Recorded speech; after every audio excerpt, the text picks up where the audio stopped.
introduce to you our dignitary from the Rotary International President's representative, no other than our revered past Rotary International Director, Gilier Tumanan.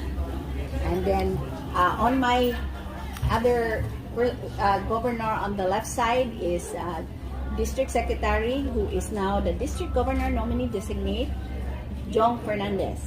And this is our District Public Image Chair.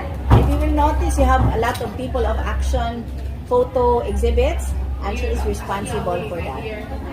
This is a very special event for us. This is something that's much awaited, and it is really actually the biggest event of our district. I'm District Governor Lilu Alino, and I am in charge of managing and administering the district, which has about 100 clubs all over Visayas and Mindanao. Comes all the way from Manila, and he is representing our Rotary International President, Jennifer Jones. Fred, would you like to say something? Thank you very much, Governor Lilu. Actually, the DC conference is the celebration of the triumphant year of service of the district, the clubs of almost 100. This is where we trumpet what we have accomplished in serving our less fortunate brothers. I am here as the representative of the Rotary International President, Jennifer Jones.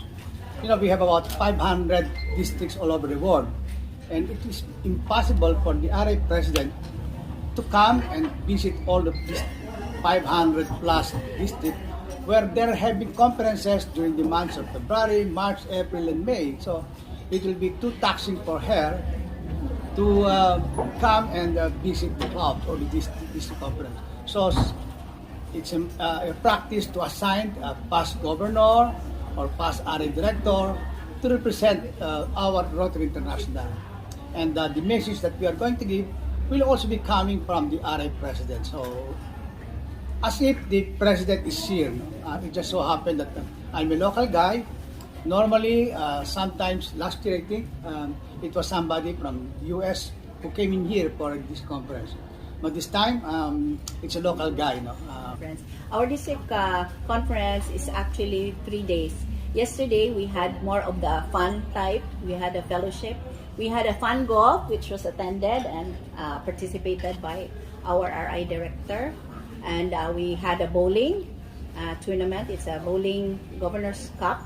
And we had a council of governors. So we had in attendance 22 governors all over our district who attended that meeting, where we actually discussed business, and we discussed how we will be able to give advice to the district on what to do forward and what concerns there are, and it was a very successful meeting of minds. Today is actually our opening ceremonies. We just opened our friendship hall, and that's just one part of the opening ceremonies happening today.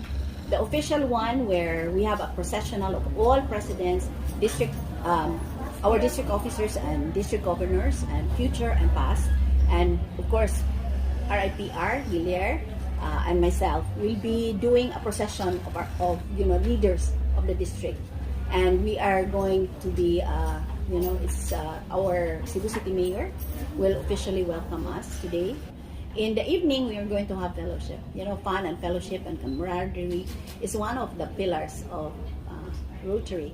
So that is something very special. We have a portion that is Rotary Got Talent, and we are so excited to see the different performances of our Rotary clubs and areas. So it's something fun, and it's something where we meet new friends. And it is an occasion where we actually connect once again after the 2 years pandemic that's really heavy on lockdown. And the next day will be actually business. So we're going to do discussions and adaptation of resolutions, what areas to be improved in the district based on the resolutions submitted by our different clubs. And we also have a speaker in the person of Bai Rohanisa. She's very famous.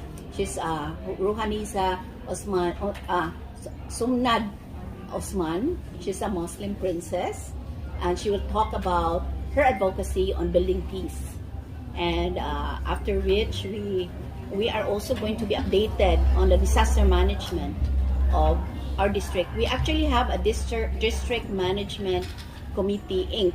No, it's an incorporated disaster organization, because we all know that the district itself, which includes Samar, Leyte, Cebu, Bohol, and Siquijor Island, and Negros Oriental.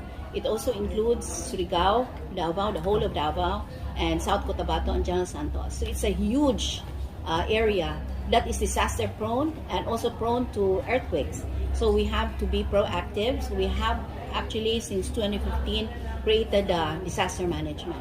And so this one, our executive director, the former PNP chief, Archie Gamboa, will report in the General Assembly of the District Conference what is the status of our disaster planning. No? Okay, this is our End Polio Now coordinator, Mary Ann Mean Solomon, but she's already a Rotary International figure because she's part of the international committee for End Polio. And can you give us updates on End Polio? Thank you very much, Gov. Lilu. Actually, Rotary's top priority is to end polio. And we've made progress since 1985 out of 125 countries with 350,000 polio cases.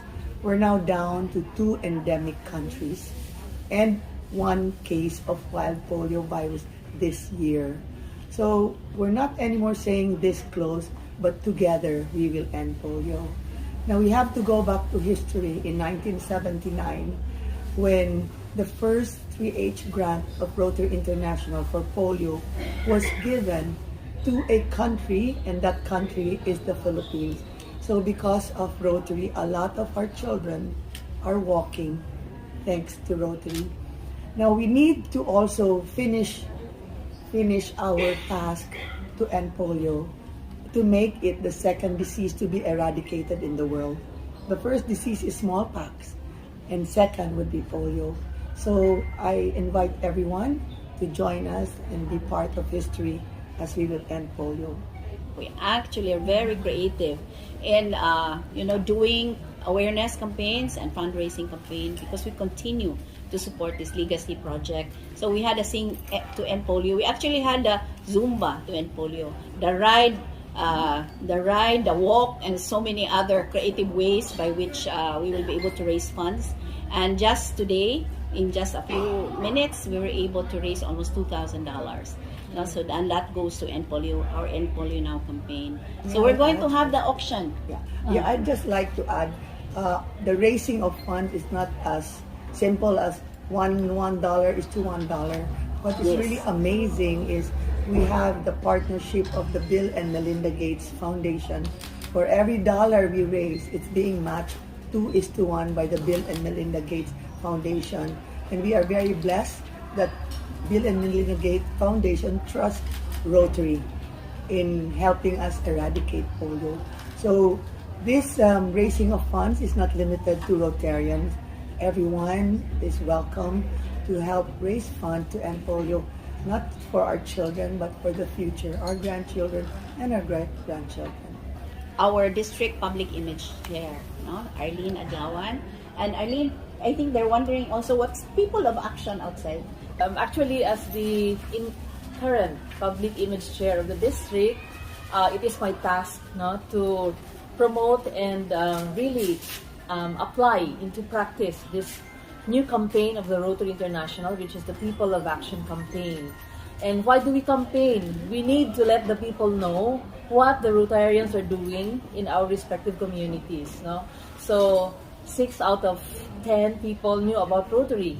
So through this campaign, we'll be able to make use of the brand center of Rotary International and coming up with these templates in our campaigns, like the print and in the social media and other channels, in the web, in the internet, and showcasing the service projects, the noble projects of each and every club of our district, since we have 100 clubs in the district. So what you've seen a while ago is just a few, no? And because of this People of Action campaign, we were able to explain to the community the service projects that we do, its impact in the community, how we change the lives of the beneficiaries, and not only changing the lives of our beneficiaries, but also our partners in service, and of course, our very own selves. So that's the beauty of People of Action campaign.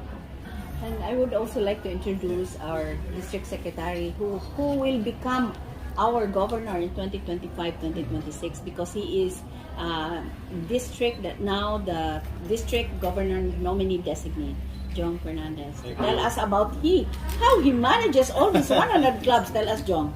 Thank you, Lilo. I'm the incumbent district secretary. So one of my tasks is to manage the submission of reports, making sure that the 100 clubs in the district consolidates all the service projects that they did, among others. And so this DISCON is very memorable for me personally because this is culmination, so to speak, of the accomplishments, of the achievements of these very hardworking Rotarians in the district. So today, basically, and in the next few days, we're going to fellowship with one another, learn more about how we can do service, and meet with these really hardworking Rotarians across the district.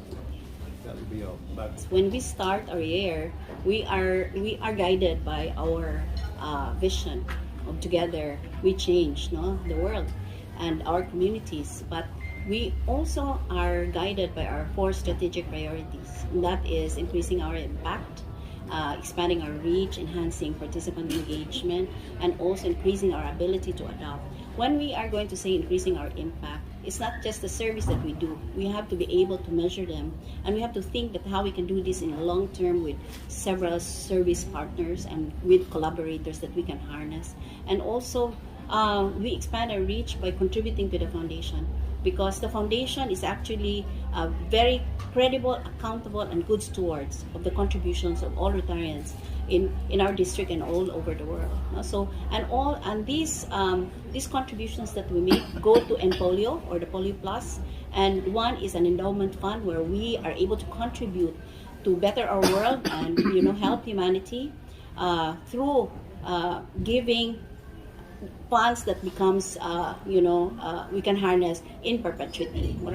If we give to the foundation, like if it is an annual fund, it has a cycle of 3 years where we get back half of it, so that we will present a project. And we can present a project, and that actually benefits the community. So it is something that is well guided and very accountable. When we say expanding our reach, it means actually growing our numbers, our membership, and at the same time doing public image. When we do public image, we actually expand our reach in terms of more people being aware of what we do, and they would like to prefer to partner with us, and it grows our influence, our actually what we can do in the community itself. And when we say enhancing our participant engagement, we actually also believe in diversity, equity, and inclusion. And with that, we are able to feel Rotarians that they are valued.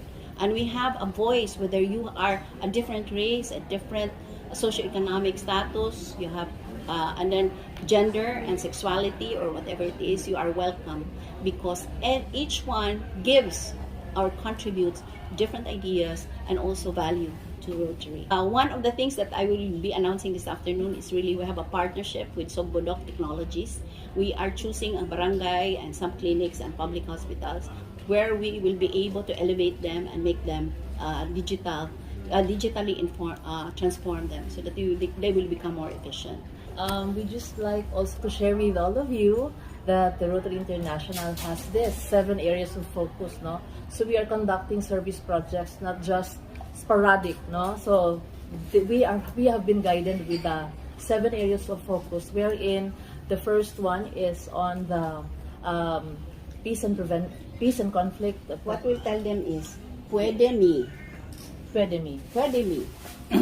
Peace and conflict resolution. Yeah. W, Water and sanitation. E stands for Environment, economic and community development. D, D is for disease and prevention. Is prevention and treatment. M is for maternal and child. IPA. E is Education. education and literacy. And me. And then me M is is- M is for maternal and child care. And the last And E then is the new E one. is the environment, of course. We Yes. take care of the environment. So, pwede me. Just pwede remember. me, no, para mas dali siya. And the reason why Arlene is emphasizing this is actually, truthfully, we are very purposive.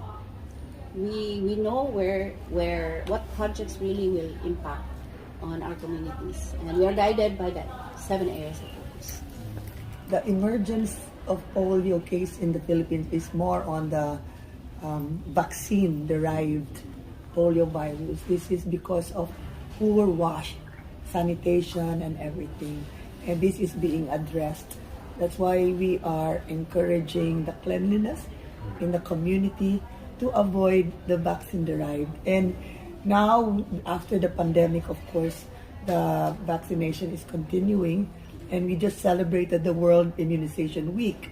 We are now intensifying the immunization, especially in this area.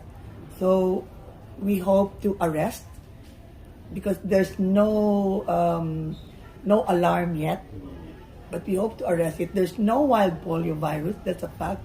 It's more of the vaccine derived. So this is where those in these areas have been deprived of vaccination because of the pandemic. And as I mentioned, because of poor sanitation, they just defecate outside in the sewer, so it goes and spread around. So we go back to the endemic countries. Out of 125 countries in 1985, we're now down to 2. That's Afghanistan and Pakistan. And just recently, last year, there was a case of polio in New York, and then another case in London.